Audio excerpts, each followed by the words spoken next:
American Conference on ESPN. Cincinnati has won 23 straight games at home. Yet another sellout crowd expected at Fifth Third Arena as the Bearcats host the Tulsa Golden Hurricane. Alex Faust and Mark Wise here with you. Part of a big day from college basketball on ESPN, all ending with our primetime showcase, Virginia and UNC. But we start here with Cincinnati. You know them for their defense, but this is the most efficient Bearcats team scoring-wise in nearly 20 years, Mark. Why? Well, from a personnel standpoint, Cincinnati's balance is their strength. Any one of the starters can give you a 15, 20-point game, and that doesn't count Cumberland, who comes off the bench. Meanwhile, if Tulsa wants to be the hang-around team today, they need a big game from their leading scorer, Junior Itu. Junior Itu and this Tulsa team in a bit of a run. Lost 5 of 6 of 7 coming into the day, trying to stay above the cut line for the first round bye in the American tournament. Great crowd filling in. They're expecting every seat to be occupied in Cincinnati as the Bearcats win the opening tip. At 12-1 in conference play, 23 wins already this season, and Mick Cronin looking for his 300th career win as a head coach. Right away, opening against the zone. Mentioned balance in the open, Mark. A lot of different weapons that can hurt you. Gary Cluck going up. One of the things we want to watch today is where do the Cincinnati bigs catch the ball? Do they catch it in a scoring position? You pointed that out when they played the rematch game at SMU, that they were catching the ball in a bad spot, and it hurt their chances to score, put them in low percentage scoring opportunities.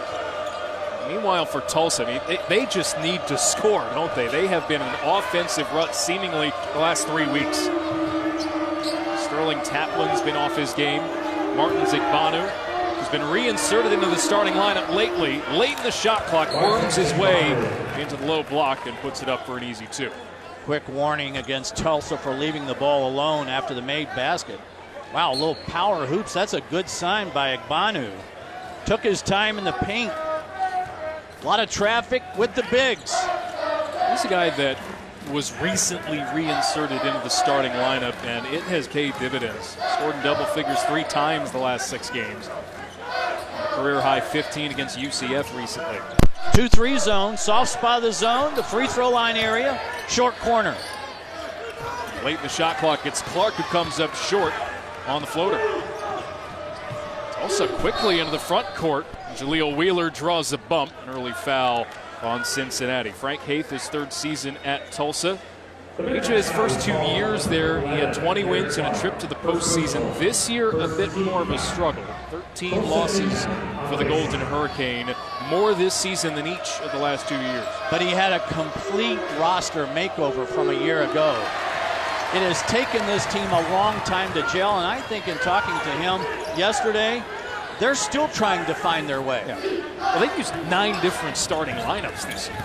They're still searching for any sort of combination that'll work as Kevin Johnson gets the scoring started for Cincinnati. Queen City native gives the Bearcats the lead. A classic collapse the zone, find a teammate on the perimeter. Kevin Johnson shooting the ball really well in league play, 39% from beyond the arc. I love how the students waste all that newsprint. First basket. Under 10 to shoot. And Frank Haith told us that Tulsa is just fine slowing down the pace of this game every possession. Itu from the corner connects. And the Golden Hurricane happy to see him getting engaged early. Well, I like the fact that the point guards on both teams are looking for teammates early, breaking down the defense off the bounce and getting quality looks from beyond the arc. Evans probing and putting it in. Jacob Evans needs to be a better 2-point shooter. I think at times he settles for beyond the arc. He has the ability to get you a 20-point game almost every night. He led the Bearcats with 15 against SMU last Sunday, I should say. I think we're going to see a lot of late clock situations for Tulsa. Sterling Taplin buries a three. The offensive starts have not been as much of a problem for Tulsa as have been the finishes. Boy, they have really struggled shooting the ball, but already 2 3 balls. That's a good sign. A team that on this 5-game losing streak, they're shooting just 35% from the field. Washington, meanwhile, responds. A high-scoring game would not be in Tulsa's favor. So far, they've been efficient. As E2 gets blocked by Gary Clark. He bounces out of play. Cronin, you mentioned, 1 win shy of 300 for his career. He does not want to talk about that. He was asked a couple times this week about, milestones, and he is not the type to want to talk about himself at all. But that is one all-conference jacket, I can tell you that. I want his tailor. A new 30 after the block. Taplin goes up and scores. Sterling Taplin, he's engaged early. That's a great sign. Tulsa's strength is their ability to beat you off the bounce, and they have different guys that can do that. The leader of the pack, Sterling Taplin. Evans with the answer. Nice little screen on the wing. Close out by Igbanu way too late. Evans averaging 13 points per game. Nice pass. Taplin in the lane. That may have been altered by Evans on his way through. Good recovery by Evans because he had gotten beat on the backdoor opportunity. There's an early foul on Igbanu. Igbanu with the muscle inside. Kyle Washington catches close to the paint. He's got a sweet left-handed jump hook, doesn't he?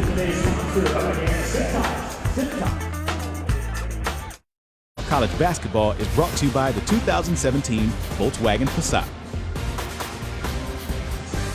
Oh, they've been trading baskets to start this game in Cincinnati, all square and 10 apiece in the Queen City. Alex Faust and Mark Wise here with you.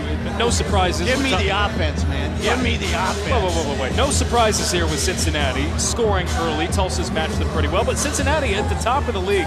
Them and SMU pretty much far and away top team in the league right now. Tulsa, though, we mentioned this losing streak that they're on. A win not only important to break that up, but also when we talk about seeding come down to the tournament. Well, for Tulsa, if you've lost 4 in a row, I don't think it's about winning today. I think it's about playing better, see if you can be the hang-around team. But for Cincinnati, I think it doesn't represent a birdie hole, but you can't afford to bogey this hole this late in the round. 23 wins in a row in this building. 3rd longest streak in the country, and Frank Hate's bunch just trying to get the ship righted. I mentioned 9 different combinations in the starting lineup, but that's affected things on down the line in terms of substitutions and rotation. Kyle Washington back to that left hand. Lone lefty on this team. But that time he scored over his left shoulder. And anytime a big guy can score over either shoulder, you become that much more difficult to defend. Take away the other end. Turnovers have been a bit of an issue as well. The last meeting between these two, Tulsa almost got it, but 16 turnovers from the Golden Hurricane. That's a lot down the stretch in that game where they were just trying to nurse the lead late. Kind of gave it away. Just didn't finish. They were up 4 in the last minute and at the line for the bonus. Didn't close out. Troy Copain and one and the winning basket. Both in the last 30 seconds. Doing a game in SMU at the time, and everyone had their eyes fixed on that score. Oh boy, if Cincinnati could go down, that opens it up for the Mustangs, but it was not to be. Troy Copain with a heroics late. This gets away from him here. Miscommunication and a turnover for the Bearcats. That's rarity because Cincinnati just doesn't commit turnovers. Just 11 a game. Their turnover margin among the best in the league. Especially at the point guard play. When you take a look at Copain, and we're going to see Jennifer later, their assist-to-turnover ratio off the charts. Well, Copain is 3rd in the country in assist-to-turnover ratio. It's a foul inside. Joseph Battle. Actually, it's a jump ball. Possession arrow goes back to Tulsa, but Battle charging down the lane. Seldom used Battle, getting the call early. Copain thought it was a foul. He's fortunate that it's a jump ball. Yeah, too many white jerseys in there. Well, that's Tulsa's game plan, isn't it? Just try to race down Broadway and put it in the easy way. Again, under 10 to shoot. Kaplan, no. Rebound ripped away by Kyle Washington. But again, late in the shot clock. That's all but one possession for Tulsa that has wound up with the shot clock under 10. Washington, the step back. It's hard to guard, and the tap out goes all the way in the backcourt. A fresh 30 for Copain and company. Great job by Evans to keep the possession alive.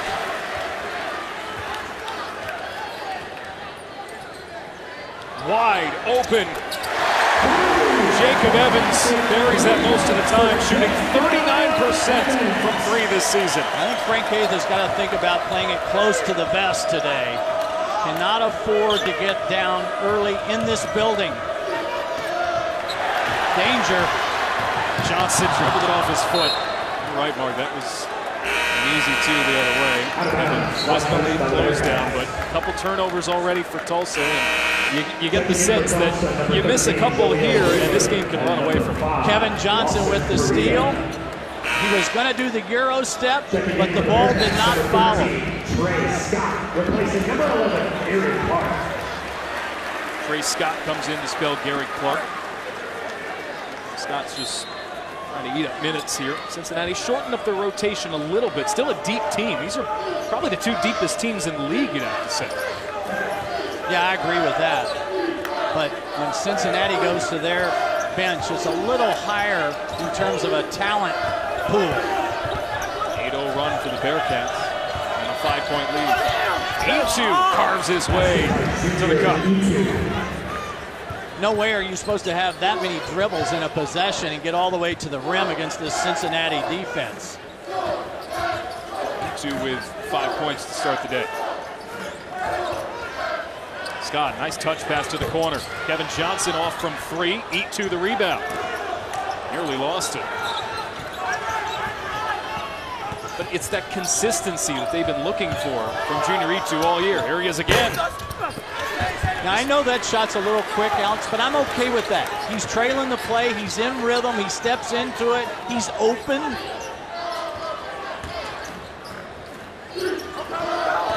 Shot fake. Evans just lets the play breathe with Copain in the corner. Johnson baseline, working on Lawson Carita, turned it over. Bad pass intercepted by Pat Bird. Same play, trail, and knock down the three ball.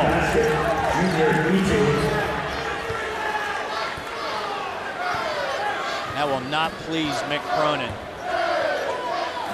Back-to-back times, Tulsa, and they're not afraid to run. They just want to manage the number of possessions in this game. That's why they wanted to slow it down. Well, same spot for Jacob Evans, same result. And Bearcats have the lead again. I think that blue zone better figure out where number one is. Yeah. He's one of the top freshmen in the league last year, and he can light it up. Lawson Carita. Heel with the rim. The rebound for the Bearcats. Copain running the offense.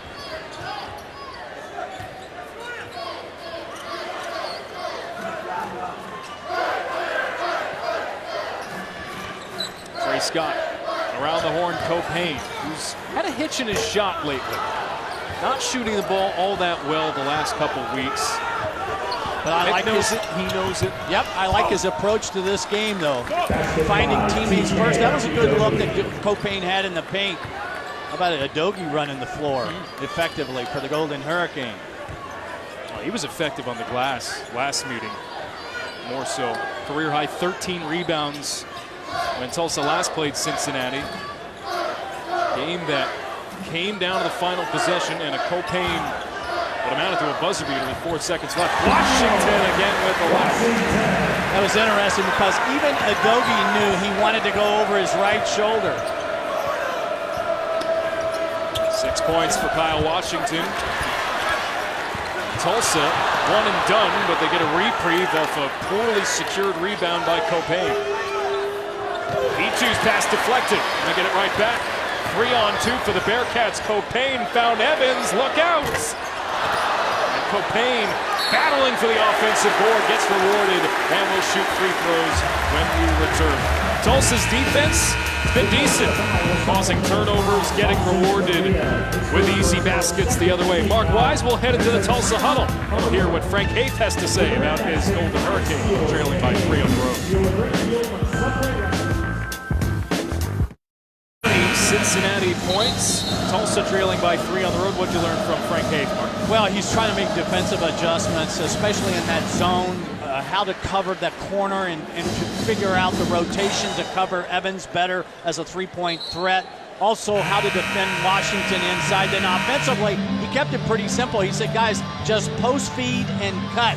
Post feed and cut. In other words, they want to make it difficult for the Cincinnati matchup zone to find them at times. Well, offensively, though, you got to be happy with the start. You saw those numbers during this losing streak, only averaging in the mid-50s in terms of points per game. This team, though, off to an efficient start. Shooting 50% from the field. I talked about Copain and Jennifer. They're on the floor together now. Jennifer's right behind Copain, the free throw shooter. Combined in league play, are you ready for this? Okay, 87 assists, 13 turnovers. Wow. That is stupid good. You do the quick math on that. That's yeah, that assist to turnover ratio is pretty darn good. Tulsa facing a little bit of ball pressure for the first time. Taplin gets his way through it, and Jaleel Wheeler traveled, disrupting what would have been a pretty good possession for Tulsa. Instead results in a turnover, their 4th. That's one Wheeler's got to shoot. He's 30% from beyond the arc. But you got good ball reversal. You got good penetration off the bounce. Shoot the shot when it's open. Nasir Brooks comes into the game, as does Justin Jennifer, who is running point with Copain in the corner. Brooks looking for an outlet. Bodies up on his man Will Magne, but he traveled first. Again, trying to do too much with the bounce. If you're a big guy, if you don't like what you have right away, kick the ball back out and repost. It'll come back to you. Should be noted, Jaron Cumberland, freshman on this team, will not play today. He learned very late, just before tip-off. He had a curfew violation yesterday. So he is being held out of this game by Mick Cronin and company. Martin Zigbanu finds the corner. Corey Henderson, who has been hot and cold this year as well, averaging 8 points per game, but coming off just his 4th start of the season on Wednesday. But he does represent, much like Cumberland does, an offensive threat off the bench. Again, catching the ball way too deep. Gary Clark, nice job with the early work offensively as a big. Clark had a nice outing on Wednesday. Cincinnati rebounding from that SMU loss on Sunday to essentially take care of business against USF. Picked up his 6th double-double of the season.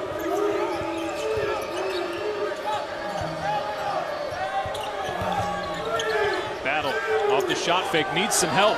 Nobody's there. 5 on the timer, and the contested shot goes awry. That's a give-up shot, panic shot.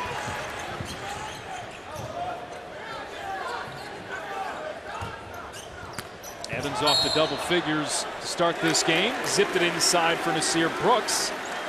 An offensive foul is called tonight on ESPN. SEC-ACC doubleheader in prime time. 6 Eastern. We begin with 13th ranked Kentucky. They're in Athens to take Georgia. The question is, will they upset them the second time around? And then, of course, UNC and Virginia in the nightcap. It's our Saturday primetime game presented by AT&T. Both games streaming live on the ESPN app. And watch ESPN. Well, Georgia had a good opportunity to beat Kentucky in that first game in Rupp. Ended up losing in overtime. I want to talk a little bit about Troy Copain off that drive. No question that Troy Copain has been struggling, but he's finding different ways to impact the game.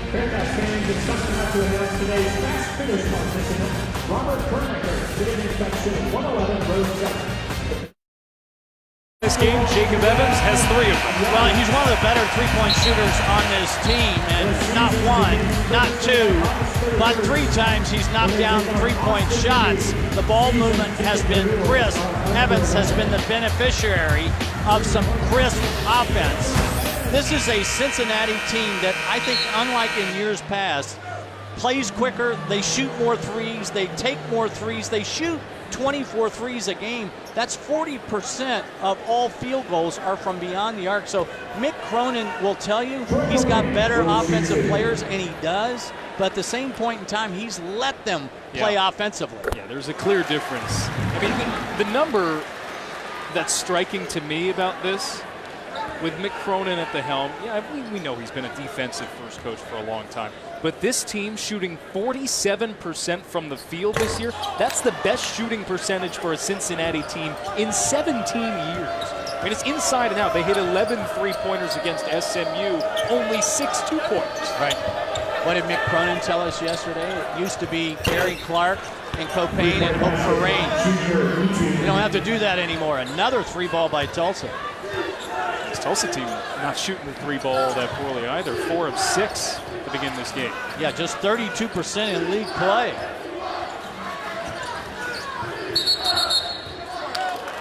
Foul away from the ball goes against Nasir Brooks, and that's 2 turnovers that Brooks has been responsible for in the last couple possessions. Well, tomorrow on ESPN, 4 o'clock, UConn having won 6 of their last 7, taking on Temple, and carried by Daniel Dingle, trying to get that team to at least get near the cut line for the first round bye in the American tournament. We'll have that game 4 o'clock tomorrow afternoon. It can be seen streaming live on the ESPN app, and watch ESPN as well. How about the recovery by the Huskies after that start in league play? Pretty impressive. Everybody knows you don't want to get UConn in Hartford in the American tournament. Well, we were talking about this yesterday. Not only jockeying for position, but jockeying for seeds. Well, if you're in an area where you might have to play UConn, that's not an easy task at the XL Center. Evans, look out. I like the way he played off 2 feet, though. Knew there was going to be traffic and contact. Looked that ball in beautifully. Well, that was pure miscommunication by Tulsa. They had a cluster of bodies stuck near the midcourt logo.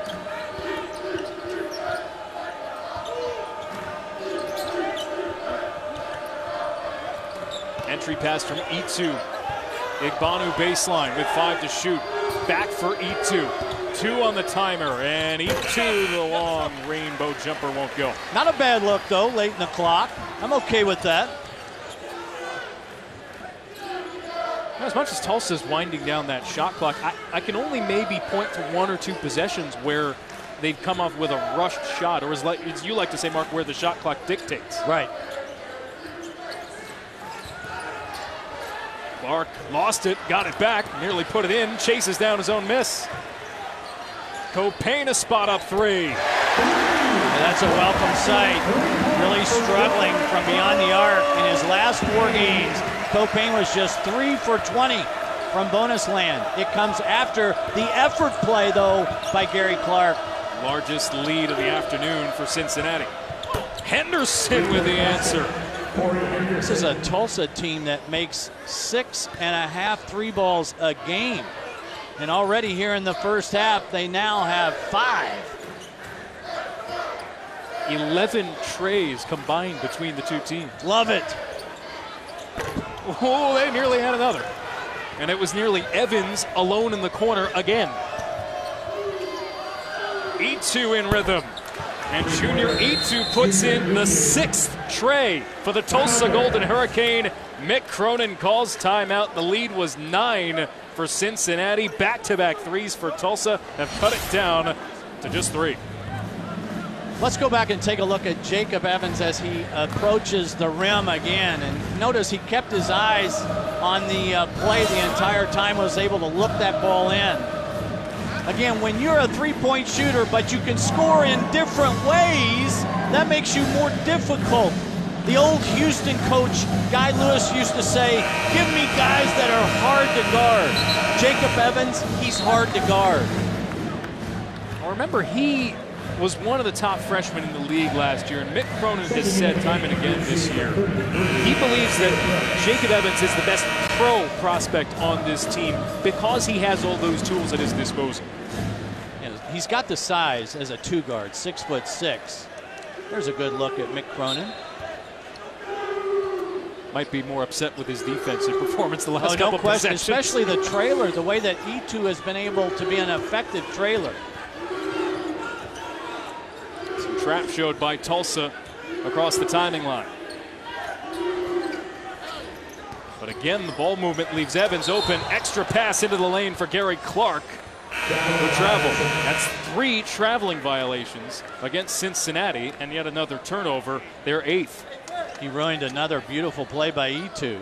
Clark needs to catch that, gather, go ahead and finish. Don't put the ball on the deck. You mentioned Tulsa wanted to be the hang-around team. They're doing a pretty good job of that, question. but in a way we wouldn't have expected.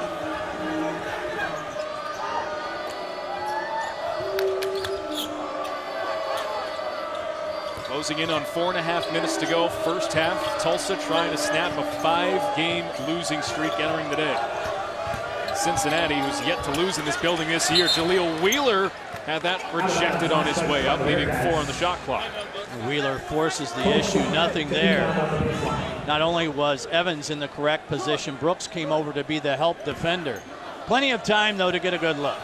Watch out for Henderson, who might step back in. Well, Henderson had trouble finding an outlet.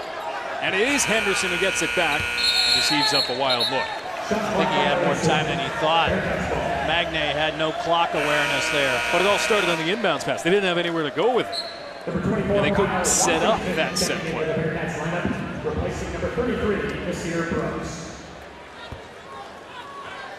Cincinnati stuck on 29 here. 20 points in the first 10 minutes of this game, but somewhat lethargic last 5 minutes of play.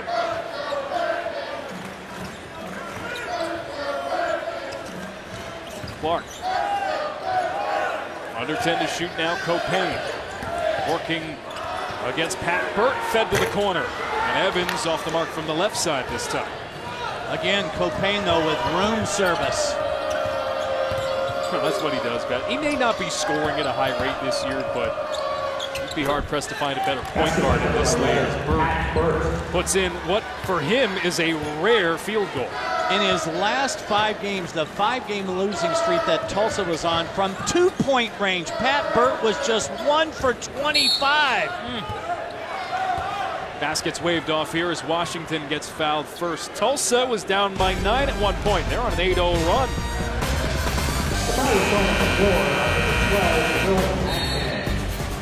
Cincinnati, 5 of 8 from the field to begin this game. 14 points to lead Tulsa. Well, he's been an aggressive mindset. He's been able to find and trail plays, find open threes, and knock down the shots. And when you talk about junior E2, he's only averaging 12 points a game, but that leads this Golden Hurricane team. He already has 13, make it 14. Jacob Evans with a quick 13 for Cincinnati. Yeah, but the efficiency, that's what's getting us excited about this game, Mark, is how efficient both teams have been. Tulsa, the last time they met, don't forget, shot 35% from the field, shooting 46% today. And they've closed the gap here.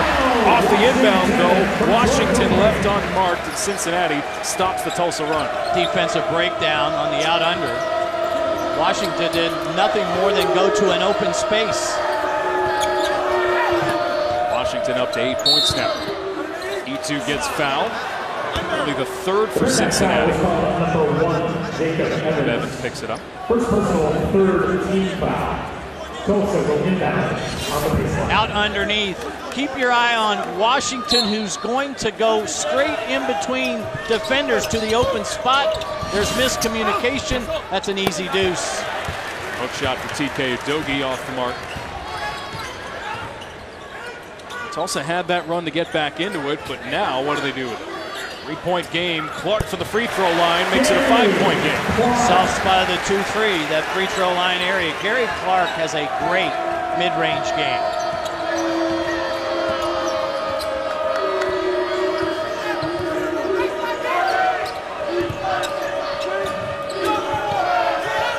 Tulsa mixing and matching pieces. Henderson, Taplin out on the floor, and a travel from Sterling Taplin in the corner.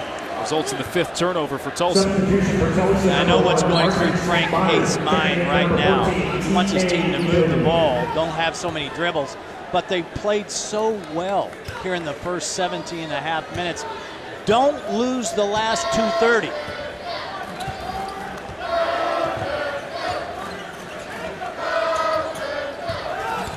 Washington. Oh, wow, going up against Igbanu.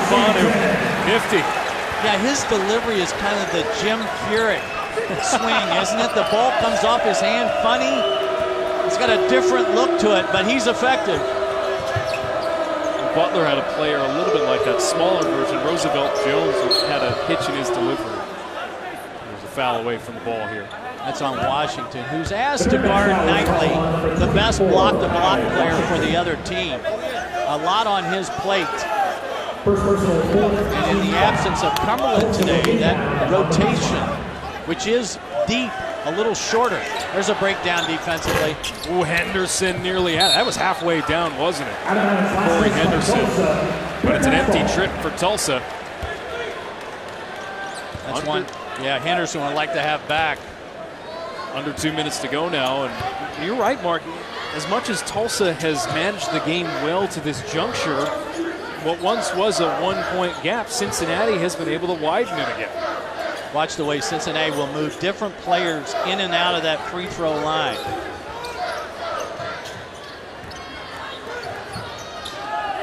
Copain feeds Clark at the free throw line. Backed out by Igbanu. Restarts. Nice move by Clark. 8-0 run for Cincinnati. This could be a big trip for Tulsa. And it's Burt looking to create off the dribble. Nothing doing. Corey Henderson travels. 6th turnover for Tulsa and a 9-point lead for Cincinnati in the final minute 12 now. Tonight, after Virginia and UNC on ESPN. You don't want to miss Sports Center at night. Kevin Connors, Nicole Briscoe have it. A full wrap-up from the NBA All-Star Saturday night in New Orleans, plus all the news from the day in sports. A lot of college basketball across the ESPN networks. Sports Center at night tonight after the big game on ESPN. Washington gets clothesline from behind and will head to the stripe in the final minute 2. I love everything about this play. The ball reversal, the swing pass to Washington. He tried to flush. Igbanu protecting the rim. I love everything about that play from both teams. But it sends Washington to the line with an opportunity to extend this to double figures for Cincinnati. 9 points is the largest lead of the afternoon for the Bearcat. This will be an area where Washington needs to improve. He just makes 2 out of every 3 free throws on the season.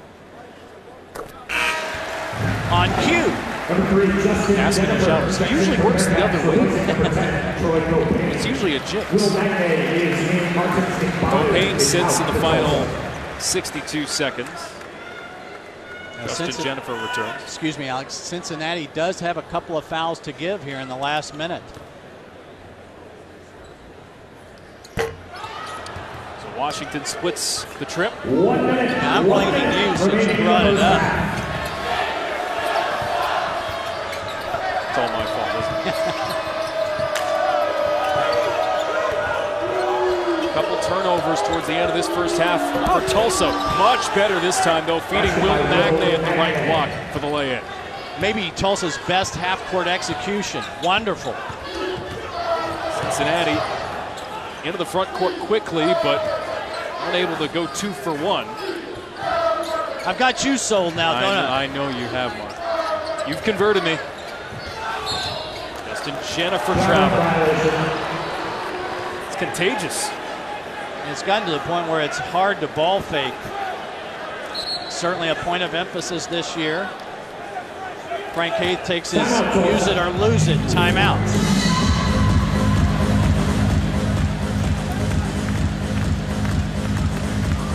Championships, 4 Hall of Fame coaches, 2 games, 1 night. Krzyzewski versus Boeheim. Patino versus Williams. This is going to be a blockbuster. 'Cause we gonna blow your mind. Wednesday night, the doubleheader, the blockbuster on ESPN. I know you'll be glued to your TV, Mark. No, tickets. I'm expecting tickets, Carrier Dome. Wednesday night, I don't have a game Wednesday night. Well, Mark, at least the Carrier Dome holds enough seats this time where I can get you a ticket, because every time you ask for one, I can't get it. But that'll be a lot of fun. And, of course, a lot of implications to the ACC. It's been incredible to watch that league, how deep they are on a nightly basis, and everyone's beating up on everyone else. Fun. Well, 24 seconds to go here, and an important trip for Tulsa, perhaps even more so than their last one, to try to eat into this 8-point gap. Let's see if Cincinnati uses a late foul. They have 2 to give. 9 seconds. Taplin, left-handed dribble, gets all the way to the rack. What a great play by Taplin. That's good if it goes. But Sterling Taplin, a late drive in the waning seconds of the first half, closes the gap down to 6. We'll join Matt Schick in the studio for our halftime report. Cincinnati 38, Tulsa 32. Thank you, Alex. This was just a 2-point game back with it. Cincinnati with a 6-point lead over Tulsa in the Queen City. Fifth Third Arena, another sellout crowd. No surprise given how good they've been at home. 23 straight home wins for Cincinnati entering today. Alex Fausto, Mark Wise here with you. An efficient start for both teams to begin this game. Tulsa shooting 46% from the field. Cincinnati shooting north of 60%. What'd you say? I'm pretty sure that Mick Cronin is talking to his team about guarding the arc, and specifically guarding junior E2. We've talked about the fact that E2 had to have a big-time game for Tulsa. Well, he's done that. 14 points on only just 8 shots. He's 4 of 5 from beyond the arc. That has to be corrected. On the other end, Cincinnati got off to a wonderful start thanks to the offensive wizardry of Jacob Evans. He can go to the rack. He can knock down 3-point shots. He did 3 of those in the first 20 minutes. But they also have to have a block-to-block presence, and that's where Kyle Washington comes in. He makes some really high-degree difficulty shots with that left-handed jump hook. Well, first half numbers. Junior E2 leading Tulsa in scoring, and Evans and Washington combined have 24 of the 38 Cincinnati points. Now, it's interesting, too, in that first half. We talked about the last time that these two teams met. Tulsa shot 35% from the field, shooting 46% today. Cincinnati, something to keep an eye on, turnovers, Mark. 9 first-half turnovers for Cincinnati. Their season average is only 10 per game. Tulsa, much like they did in the first half, opens up, but they go man-to-man. I thought it was zone, but I saw Wheeler chase down Kevin Johnson. If it is a zone, it's fairly shaky. A little bit of confusion, perhaps, defensively for Tulsa here. 7 to shoot, and a contested shot goes for Gary Clark. Yeah, you wouldn't call that a quality look, but Gary Clark, again, we talked about, he has a great mid-range game. 8 points for Clark, averaging 10 per game on the season.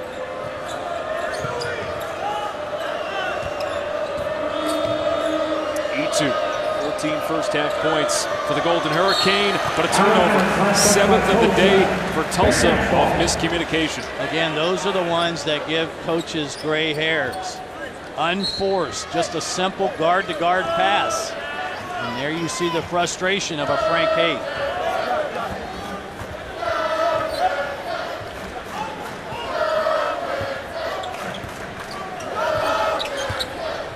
Copain. Fairly quiet first half for Cincinnati's leader, but not exactly taking many shots. 5 points. Here's Washington, who adds to his total, equaling Jacob Evans' 13. Again, it's the early work by Washington. The presentation as a big, getting both feet in the paint to catch the ball. Cincinnati with their largest lead once again at 10 points. Taplin, late pass, and Igbanu gets blocked late, but a foul was called first. That's why Igbanu's got to be ready to catch and finish. He allowed that foul to happen because he tried to do too much with the ball. Taplin was wonderful in penetration to attract the defenders. At the line for Tulsa, second foul for Washington. I'm sorry, Alex, pretty interesting when you talk to Frank Haith, and he mentions Igbanu as a leader on the team as a freshman. This is a guy that they look to towards the end of non-conference play to be a steady hand in the starting lineup. Went back to more veteran guys as the season progressed and his conference play progressed, but they've gone back to him on this rut to just try to get a little bit of steady play. And as we mentioned, he's responded well. He had 15. He was a lone bright spot in that game against UCF Tuesday night. He made 3 of 4 from beyond the arc. Why was that news? Because he had not made a 3-ball all season long until Tuesday night in Orlando. Averaging just 5 per game on the season, but last 3 weeks, totals up to 9 per game. Cincinnati lead is 8. Evans, corner 3, got fouled. Taplin with the late close down. And Evans will head to the stripe for 3 foul shots. When you have ball reversal, so many good things happen. The ball goes from one side of the floor to the other. Evans is open in that same corner, that right corner. The closeout is late by Taplin, and he runs at the shooter instead of by the shooter. Evans recently named, it should be noted, a finalist. He was on the watch list for a while, but a finalist for the Shooting Guard of the Year, the Jerry West Award. Great shooter. Mick Cronin was hoping to start the season he'd drive a little bit more, get a little bit more engaged in the paint, but that 3-point shooting, that's an asset, isn't it? Well, again, he's opened the reins a little bit. I talked about the fact they shoot 24 3-balls a game. That's 40% of all their shots. It's almost like their offense has caught up to their defense. KenPom has them top 50 in their offensive efficiency, number 11 defensively. And when you have that kind of balance, when you can beat teams offensively, when you can beat them defensively, you become a tough out. Oh, again, that pass behind the intended target. Pat Burt regathered. Taplin off the jab step, and Will Magne off the mark. His pace has been a lot slower to start the second half. This is more the Cincinnati that folks are used to seeing. A lot of that has to do with the Tulsa zone, though. Evans came close to hitting a tough one. Washington unable to secure the rebound. Taplin on the run out, and Wheeler gets blocked from behind.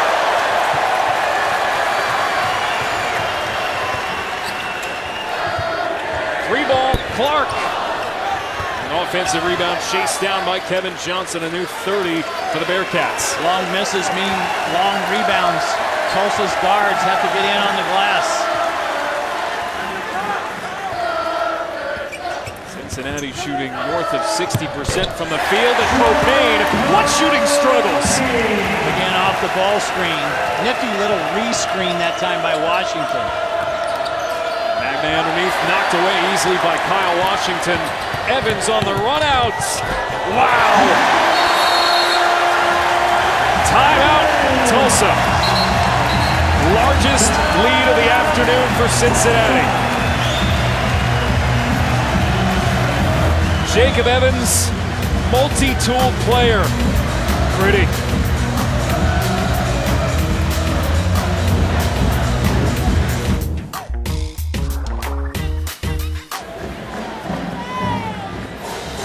.4 lead for Cincinnati, but Defense is their calling card, Mark, and Jacob Evans just picked up his 19th block of the year. When this break starts, number 1 in the white is nowhere in your screen.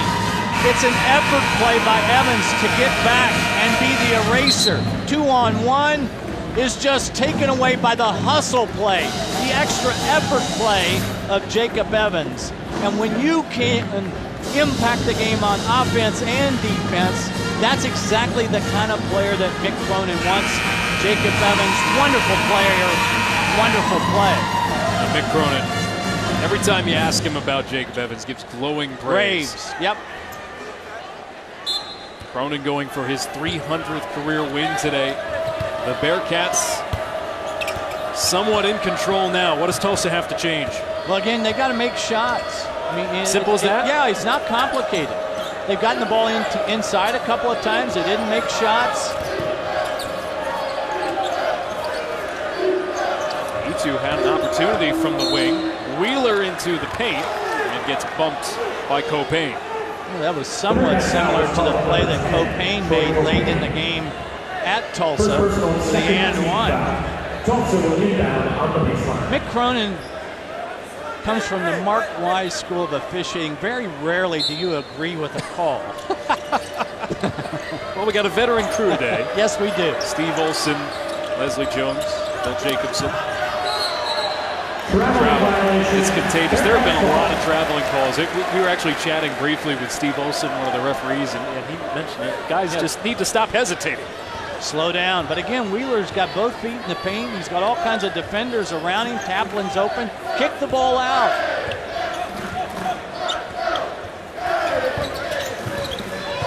Another typical Troy Copain day. 7 points, 7 assists, just 1 away from a career high. Uh-oh, Kevin Johnson left unmarked, and Tulsa dodges a bullet. Sometimes you just miss a shot. That was great execution by Cincinnati in the half court. Pat Bird, that's where he feels most comfortable, but his shooting stroke this year has just not been there. And that was wide open. He felt the seams. A guy that shot 37% from beyond the arc a year ago. Just 30% this year. And perhaps more startlingly, 30% from the field overall. Washington, nice no-look pass. Kevin Johnson got hit hard. Cincinnati leading by 14. Tulsa looking for the upset.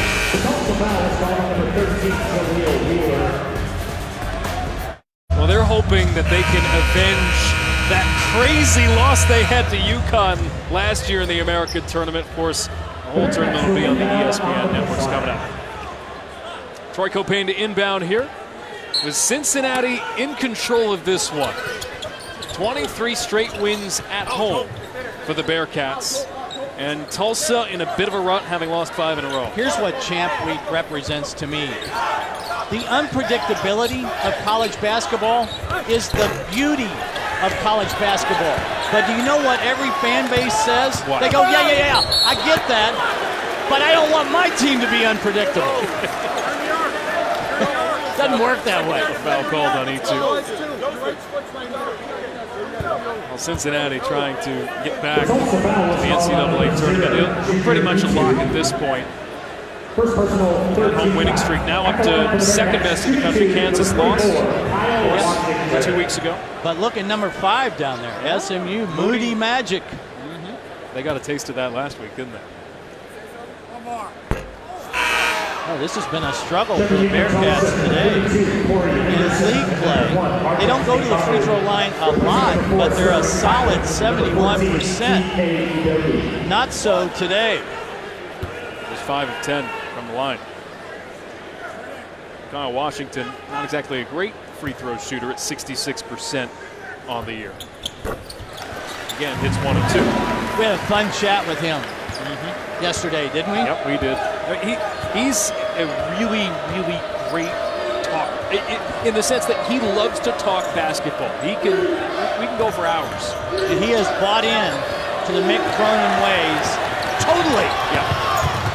Copain gets clipped. But going back to Kyle Washington, I think it was striking when we talk about that SMU game. The effort, well, this wasn't there last Saturday for Cincinnati. Last Sunday, I should say. Cobain angled away from the defender. That's a good call. Plus, I think Val had a foot inside the restricted area. That makes it an easier call. But Washington told us that kind of play, they settled way too much last week. I think a lot of that, Mick Cronin was disappointed with the way they competed at the rim. They made three-point shots. SMU made three-point shots. For the second game this season between SMU and Cincinnati, it was played at such a high level.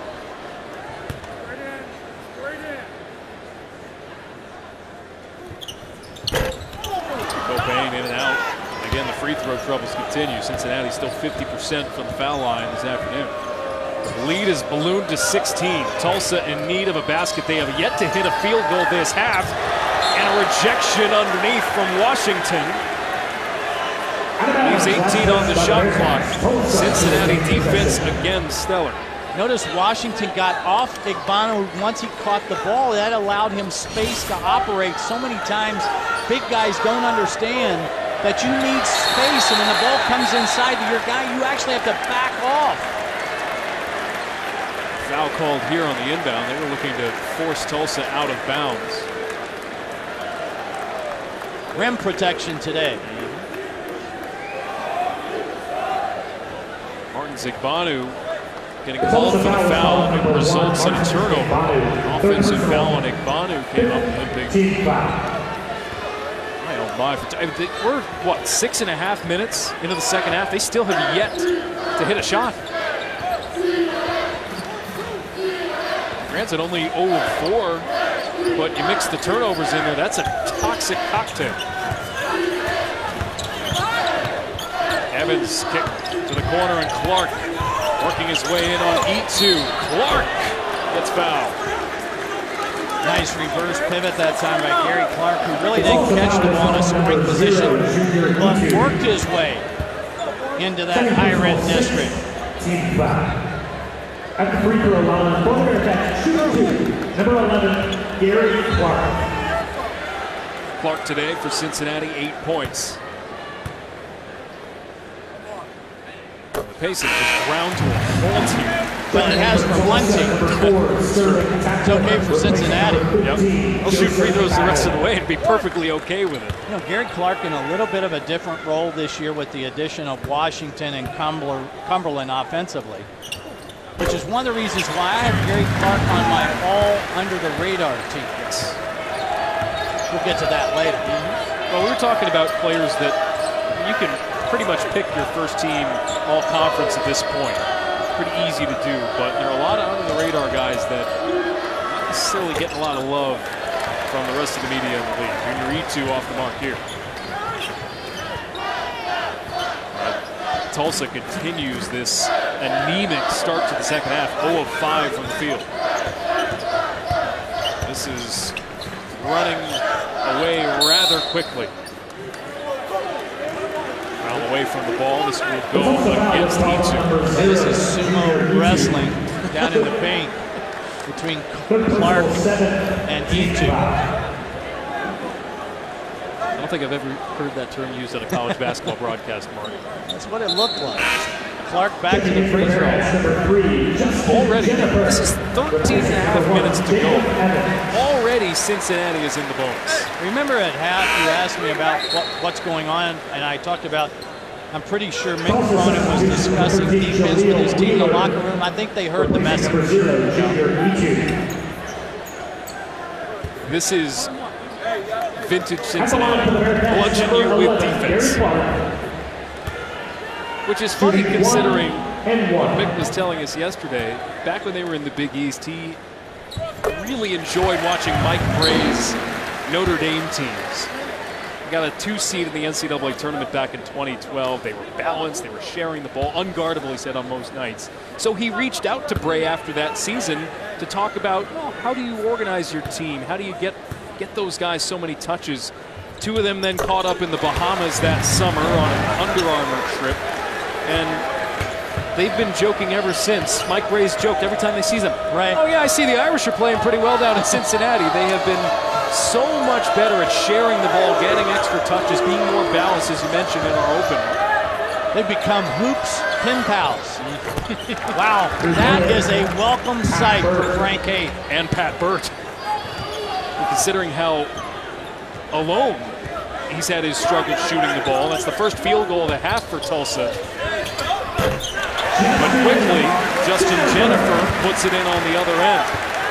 Took what the defense gave him, didn't go too far. Smart play. And it might take stops more than scores for Tulsa.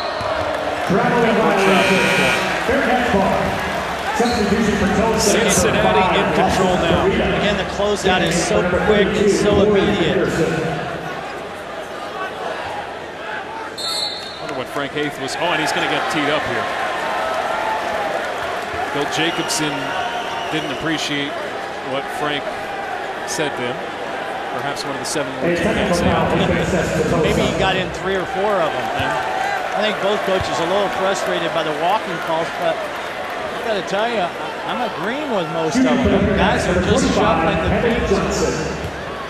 Now, I don't know if Pat Burt on the ball fake actually left the floor with his pivot foot on the last call, but I think that's a frustration technical on Frank Haith. This team has lost 5 in a row, 6 of their last 7. Just trying to stay above water at this point. It's been a struggle, and strangely, this is somewhat a microcosm of what's happened on this bad run. Here's a look at Frank Haith getting his money's worth with Bill Jacobson. They have a conversation. It's always the last word that gets you in trouble. Oh, was that J.D. Collins mentioned to us exactly. in the preseason? Who can get in the last word? If you cross that red line, there's no going back. And the reason I know that, I have done that a few times. It wouldn't be my first time to try and get in the last word. How about that number for Tulsa, a team that averages 17 points per game from the foul line, only 2 of them today. Nice entry pass. Gary Clark with the finish. And the lead is 23. Again, just the versatility of a Kyle Washington, that time as a helper and assist guy. 18-3 run for Cincinnati. And there's Washington protecting the rim, gathering a rebound, impacting the game in so many ways.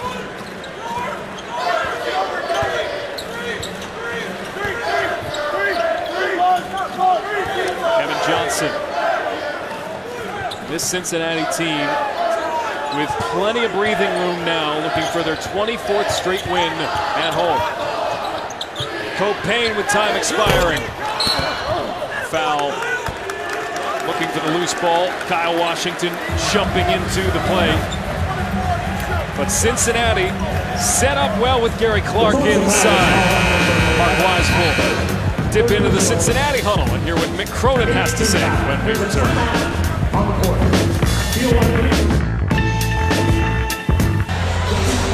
Tonight on ESPN, the rematch.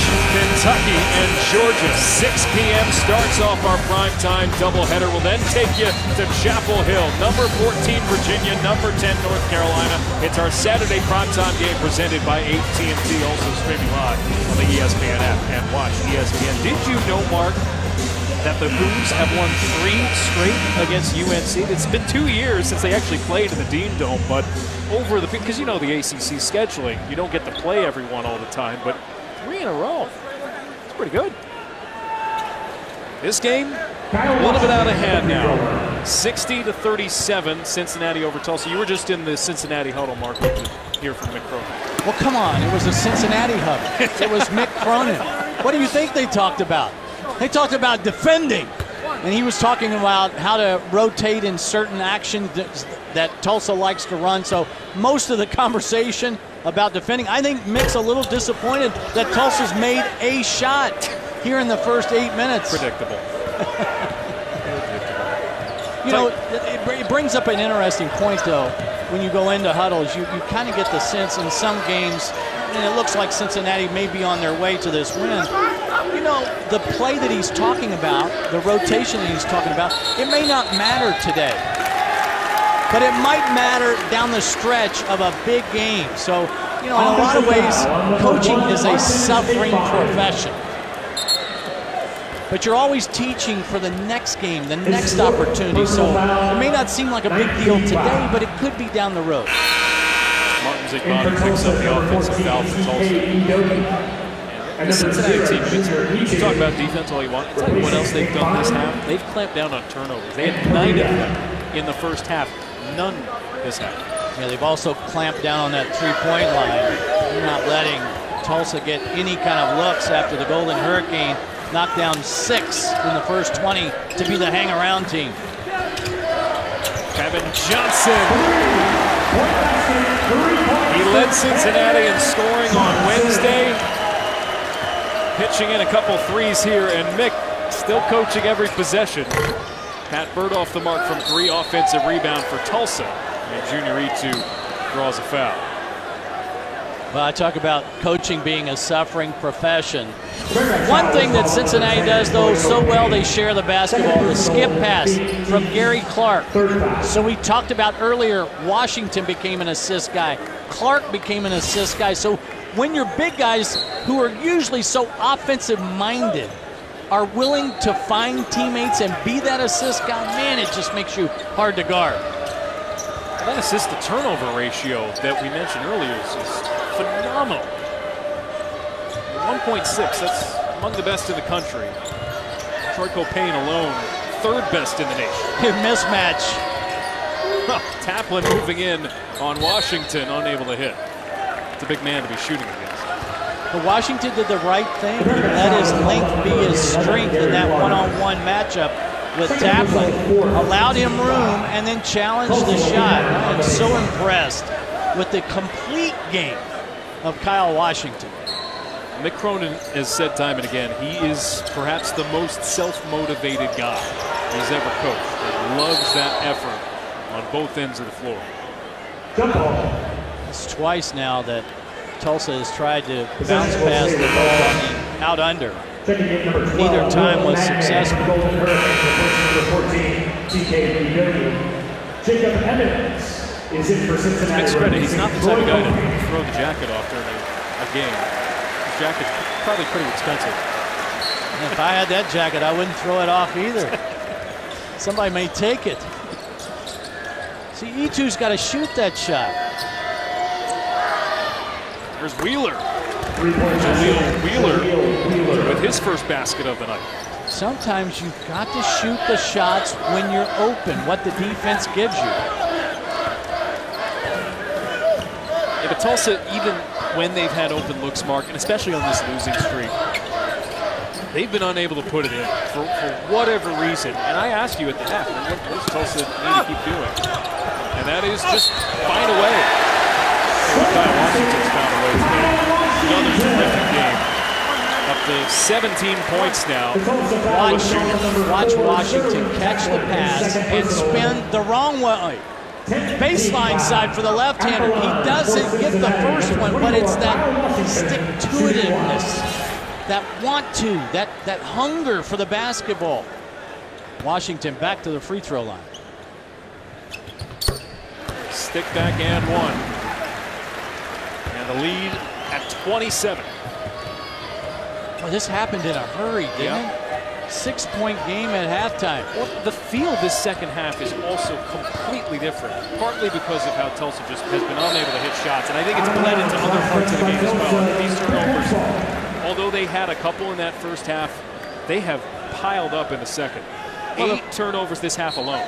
The frustration for Frank Haith is, and I asked him about this yesterday, when he goes back and evaluates the tape, are you pleased with the shots? And he said yes.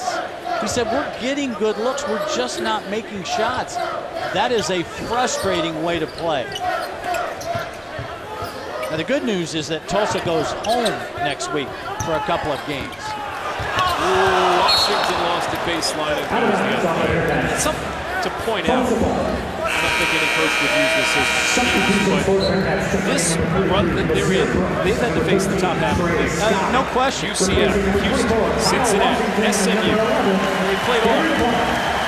How about the hand for Kyle Washington going out? And Gary Clark.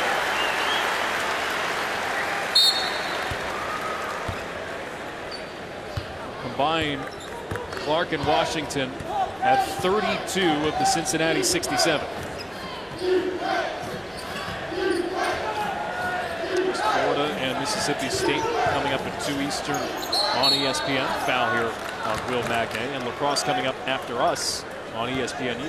That'll be Florida's first game since the injury to Johnny Moon, out for the season with the ACL tear. So Mike White will have to do some retooling and rebooting of his squad.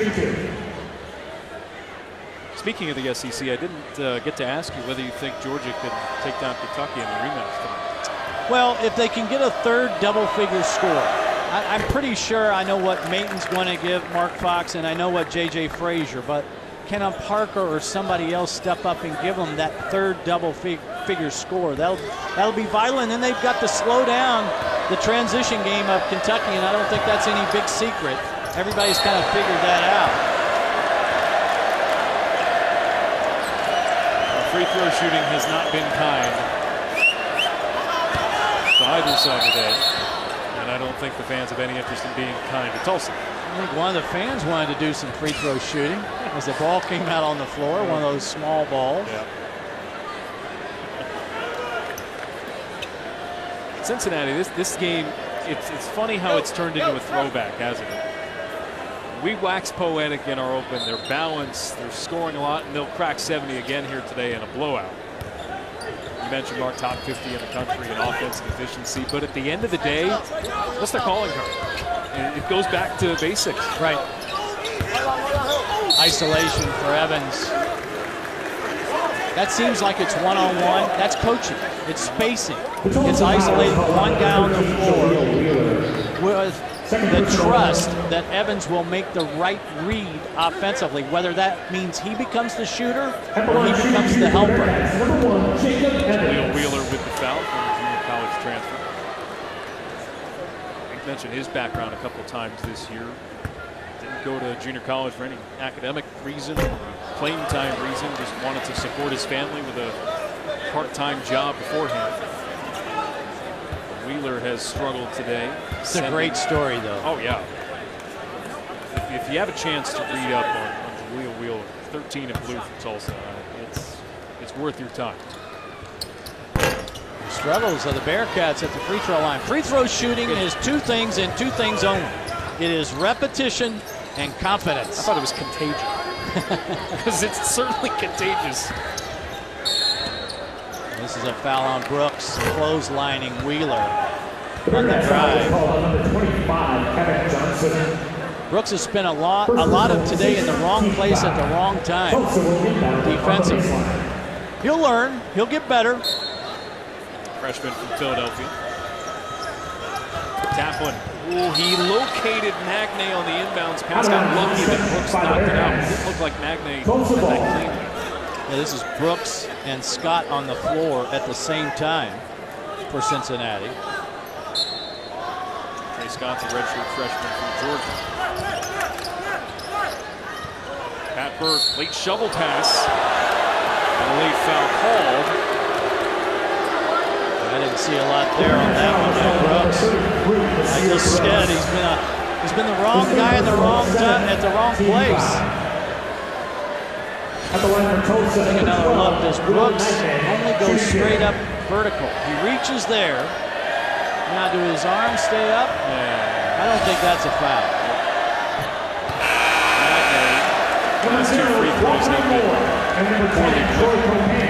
And to answer your question, free throw shooting is contagious on both ends. Neither team making free throws. Yep. Magnay really struggling. 60% from the stripe on the season. The Aussie native misses them both. Jacob Evans, who has the best vertical on this team, leaps in to grab the board. Game that was just a 6-point margin at the half. Cincinnati led 38-32. Tulsa shot 46% from the field in the first half. Rare turnover this half for Cincinnati. That's just their first of the half. And that's just Jennifer's third turnover of the year in league play. Foul on the spin move by Wheeler. Sends Jaleel Wheeler to Michael Payne, picks up his second foul. One of the things that's changed in the second half is that Cincinnati clamped down on junior E2. So who's going to step up for Tulsa and be that next scorer? That's something they've struggled with all season long. But it's this Tulsa team, because of it almost feeds on itself sometimes. You're in a losing stretch. You're tinkering with the lineup just a bit. You're tinkering with the rotation. It's hard to get in rhythm. And you need perhaps just one guy to do it for you. Just grab a hold of the game. Not easy to do against a team like Cincinnati. And perhaps, this is just outside in, that was a tough loss that Tulsa had to Cincinnati on that buzzer beater from Copain. That's tough to come back. One might argue that emotionally, Tulsa has not got that loss out of their system yet. Cincinnati looking for the season sweep. A foul sends us to break. Bearcats in control. 19 foul. There's a timeout on the board. Watch Luke Kennard. Who would have guessed that this guy would be one of the contenders for Player of the Year? Cincinnati native. And all the things that he's done for Duke, all the numbers on the bottom of your screen. He's a guy who's on everyone's radar right now.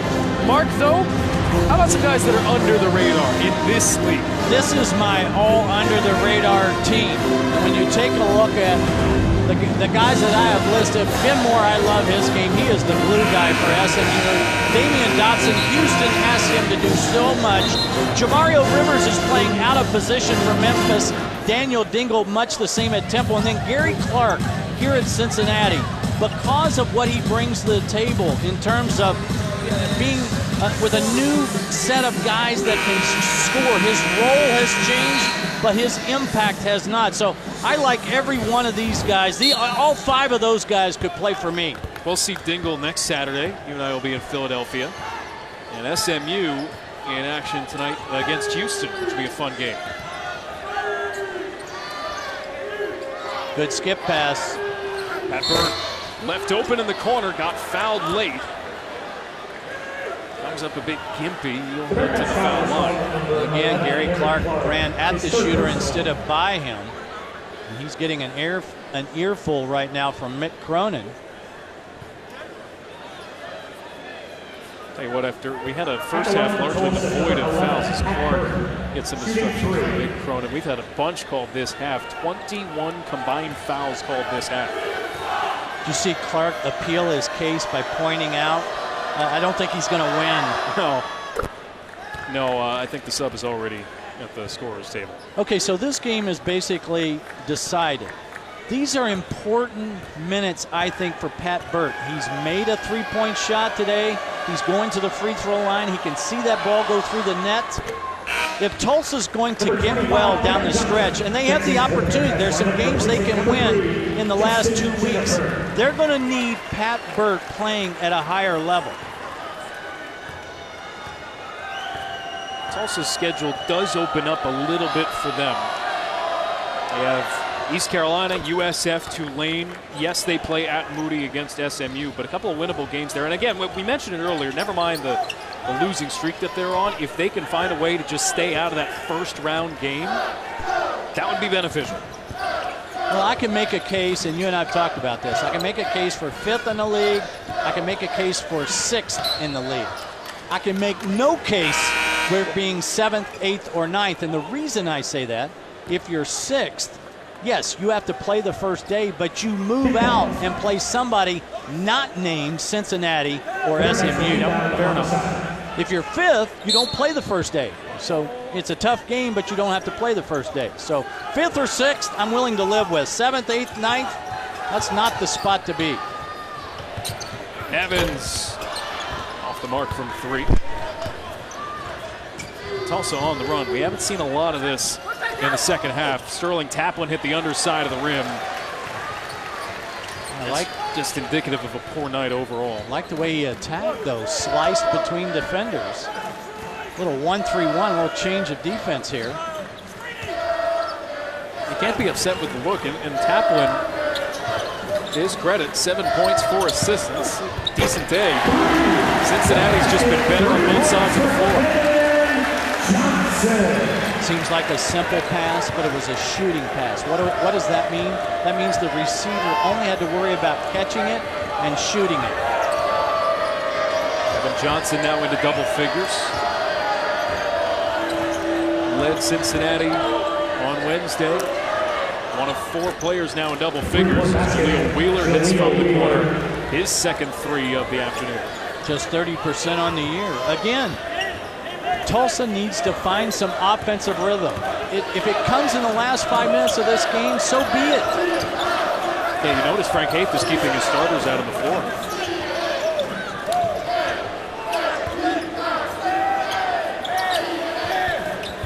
Roy Copain, 8 assists now, tying a career high. Jacob Evans, no.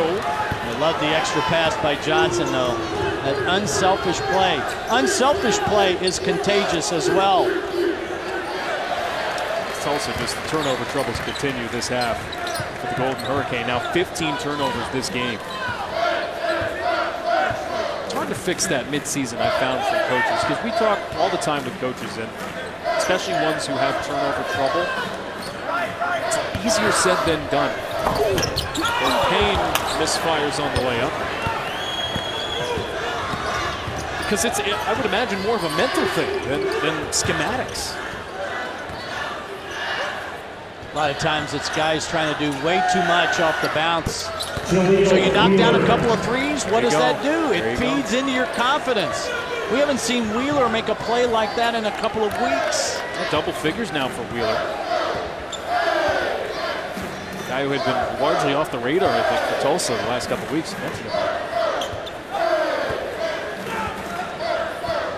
Closing in on 4.5 to play. And Troy Copain in no hurry. Bearcats on their way to their 13th win in conference play. And that's a nice way to cap the night. Confidence. A guy who hasn't been shooting it all that well. Basket's waved off here on a foul. Tomorrow in the American, an important game as well with UConn in action. 4 o'clock Eastern on ESPN, taking on Temple in Philadelphia. You mentioned Daniel Dingle-Mark, who's been carrying Temple through the last portion of the season. As always, watch it on the ESPN app and watch ESPN. I'm fascinated, though, by the second half surge from UConn. Granted, some of the opponents they've played haven't been that great. They ended their season, though. They'll have the chance to test themselves against SMU and Cincinnati. If Rodney Purvis keeps shooting the ball the way he has lately, yeah, they could be a factor. Yeah, but it's fascinating. They're down to what, 6, 7 players, largely their rotation on a given night. Yeah, but they've been that way a long time now since the injury, so maybe they're finding their rhythm at the right time. Yeah, fair enough. I wonder if Washington and Clark are done for the day. Yeah, you get the feeling Copain may be the next one to sub out. Mick Cronin talked to us about feeling like his team might be a little fatigued this late in the year. They don't play again until next Thursday. So he's going to give them 2 days off.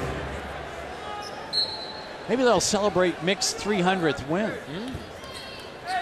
Knowing Mick, probably not. In fact, he probably doesn't want to talk about it in the post-game press conference either. We need to get Copain a couple of more assists. Well, he's just 1 away from career high. But I want that double-double. Oh, I see. Nice one to add to the resume. See, Scott's got to shoot that, man. Copain's giving you room service. Mick Cronin on his way to his 300th career win.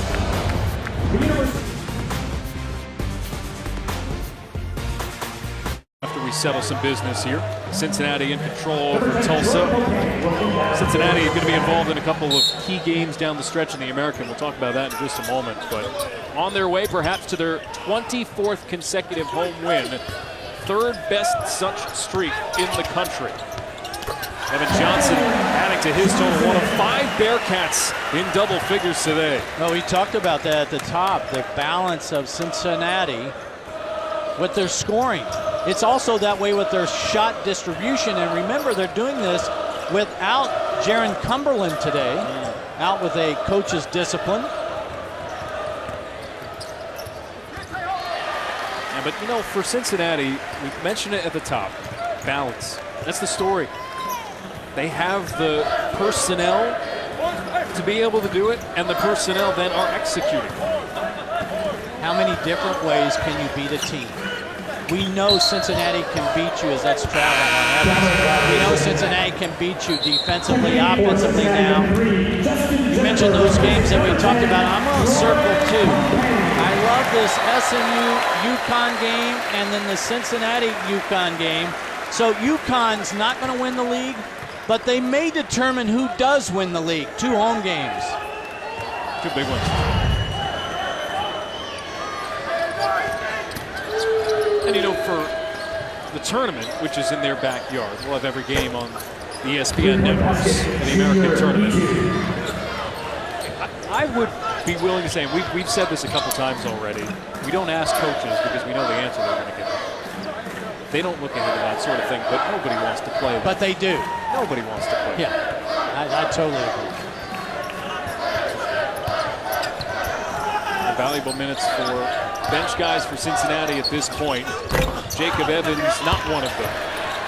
Kevin Johnson secures a rebound here. Bearcats, who were picked to win the league this year. At the beginning of the year, let's not make any mistake about this. This was the team to beat in the American. But now it's about keeping pace with SMU and not having, as you mentioned earlier, Mark, one of those mulligans, because there are none left at this point of the season. You want to win a regular season title.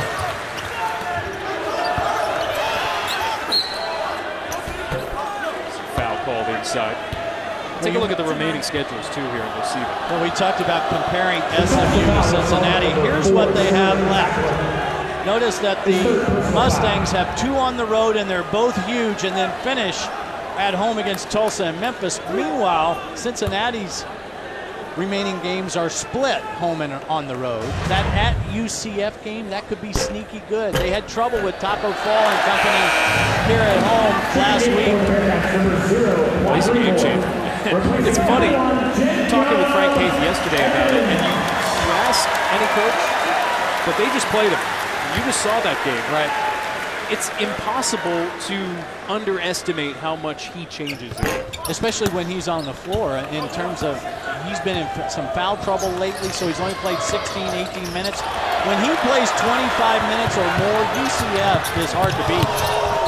Wow, Johnson hanging in midair.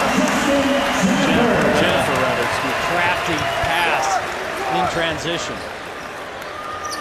E2. Feeling it.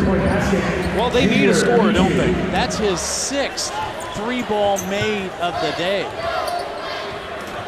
E2 with 20 points. Yeah, he's done his part.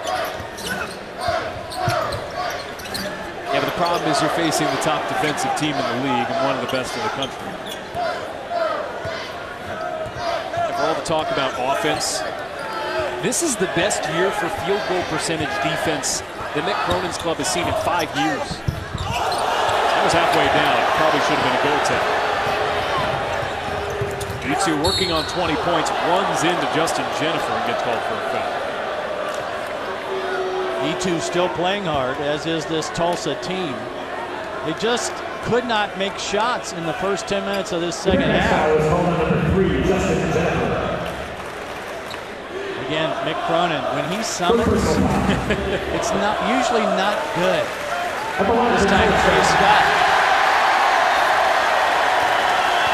And that cheer you hear is for Zach Tobler off the bench, one of the walk-offs.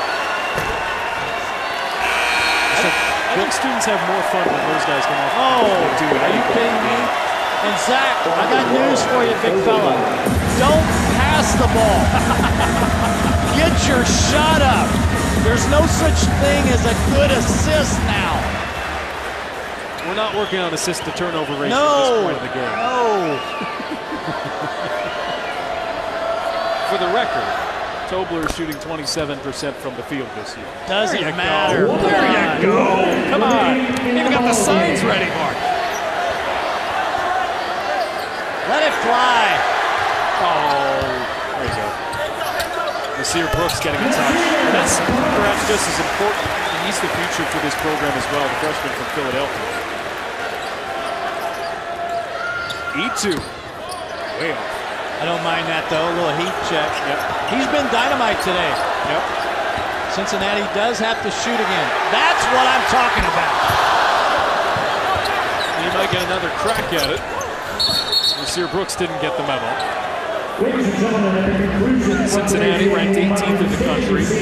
Knocked down a couple of spots after losing to SMU on Sunday. Understandably so. Perhaps that 11 that they got to was a bit inflated with other teams losing. But this team, pretty much where you would put them, where at least you and I would put them, Mark, on our board of top 20 programs, in the 15 to 20 range. That seems about fair for what this Cincinnati team is capable of. They were left out by the committee in that whole snapshot top 16, but I don't think most folks would have a problem with that, at least at this juncture.